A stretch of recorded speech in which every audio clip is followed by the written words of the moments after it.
এখন আমাকে যা মনে লয় আর তো চলতে পারি না বাবু। বাড়ি ঘর আসে লঞ্চ ঘাট, হ্যাঁ নদীতে চলে গেছে আরো 30 বছর আগে। এ খালি হাতের উপরেই বাবু আছি।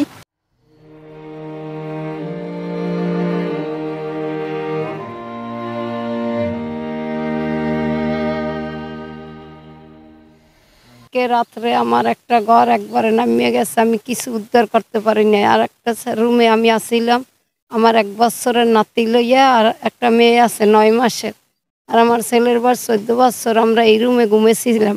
তখন আমার পাশের ঘরটা যখন পড়িয়ে গেছে, আমি কিছু উদ্ধার করতে পারি না। উঠে আমি নাতি লইয়া যখন রাস্তায় দৌড়ে বাইরেছি, বাইরানোর মতো কোনো সুযোগ নাই। যদি উত্তর সাইডে আমরা দৌড় দিতে আমরা নদীতে পড়ি, কিন্তু পশ্চিম সাইডে দিয়ে আমরা কোনো রকম উদ্ধার করিয়ে গেছি। যাইয়ে সকালে আমাকে পাশের রুমের মাল জিনিস কিছু উদ্ধার করছে, আর যেটা নদীতে গেছে ওইটার দিয়ে আমরা কিছুই রাখতে পারি না। রাত 2টা বাজে চলিয়ে গেছে, তখন কি রাখবো? কারণ 1 বছরের নাতিটা লই আমি দৌড়েই বাইরে গেছি। আর আমার মাইয়া ডরের ছোটো চিক করে লইছে, ছোটো মেয়ে চিক করলে পুষ্কুনির ভিতরে পড়িয়ে গেছে। অনেক মেম্বার চেয়ারম্যান বহুত আছে, আমার ঘর বহুত তদন্ত করিয়ে গেছে। ইলেকশনের সময় আমি মেম্বারের কইছি যে দেখেন আমি কত কষ্টে আছি, আমার একটা চেষ্টা করেন, একটা 2 ব্যান 3 দেন, না হলে একটা ঘর দেন, আমি জমি কোনো রকম একটু গুছ করি। কেউ কোনো খেয়াল দেন আমাকে দিকে। ভোটের সময় খালি আইয়া আমাকে পিছনে ঘুর করে, তারপর আর কোনো খোঁজ খবর লাই না।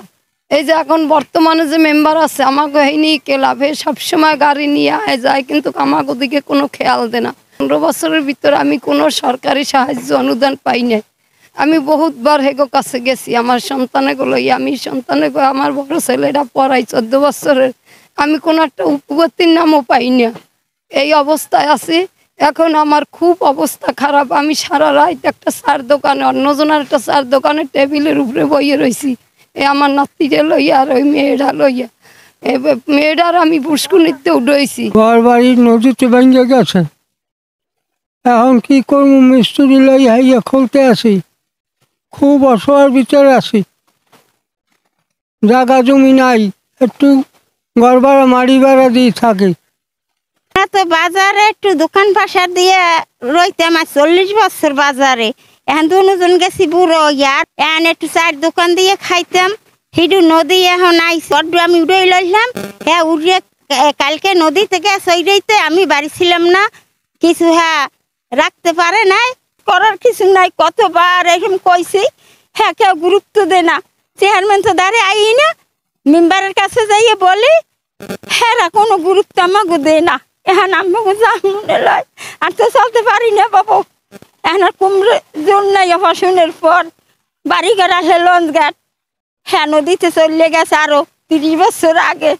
এ খালি হাতের উপরেই বাবু আছি। হ্যাঁ সরকার যাতে আমাকে একটু সহযোগিতা করে, মুহূর্ত দিক চাই হেরা আইয়ে দেখতে যাইতে, তাই হেলে আমরা যদি আল্লাহ রাহে হেরা ইল্লা, যদি হেরা মনে লয় আইয়া একটু দেখতে যাও। হেরা 10 জনের সহযোগিতা না করেন তাতে মুখ নদীতে জন্ম হাতুড়ি টগরের মতন। দোকানপাট ভাঙ্গিয়া নদীতে চলে গেছে। নদী বাঙ্গলের জন্য আছে আর মেম্বার সকাল হইতে এখন পর্যন্ত কেউ আয় না, আর দেখেও না এরা। এই হলে পরিস্থিতি আমরা আছি এই হালে দেশে।